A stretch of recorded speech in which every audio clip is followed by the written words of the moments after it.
John, chapter 2. 3 days later, Mary, the mother of Jesus, was at a wedding feast in the village of Cana in Galilee. Jesus and his disciples had also been invited and were there. When the wine was all gone, Mary said to Jesus, "They don't have any more wine." Jesus replied, "Mother, my time hasn't yet come. You must not tell me what to do." Mary then said to the servants, "Do whatever Jesus tells you to do." At the feast there were 6 stone water jars that were used by the people for washing themselves in the way that their religion said they must. Each jar held about 20 or 30 gallons. Jesus told the servants to fill them to the top with water. Then after the jars had been filled, he said, "Now take some water and give it to the man in charge of the feast."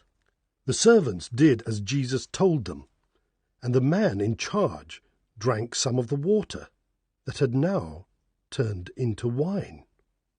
He did not know where the wine had come from. But the servants did. He called the bridegroom over and said, "The best wine is always served first. Then after the guests have had plenty, the other wine is served. But you have kept the best until last." This was Jesus' first miracle, and he did it in the village of Cana in Galilee. There Jesus showed his glory, and his disciples put their faith in him.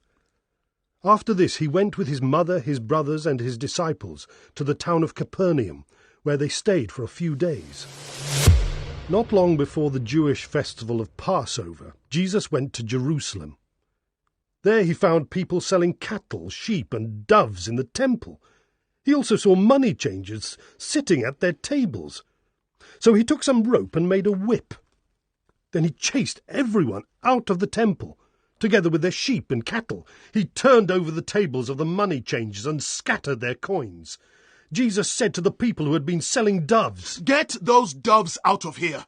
Don't make my Father's house a marketplace." The disciples then remembered that the scriptures say, "My love for your house burns in me like a fire." The Jewish leaders asked Jesus, "What miracle will you work to show us why you have done this?" "Destroy this temple," Jesus answered, "and in 3 days I will build it again." The leaders replied, "It took 46 years to build this temple. What makes you think you can rebuild it in 3 days? But Jesus was talking about his body as a temple. And when he was raised from death, his disciples remembered what he had told them. Then they believed the scriptures and the words of Jesus. In Jerusalem during Passover, many people put their faith in Jesus because they saw him work miracles. But Jesus knew what was in their hearts, and he would not let them have power over him.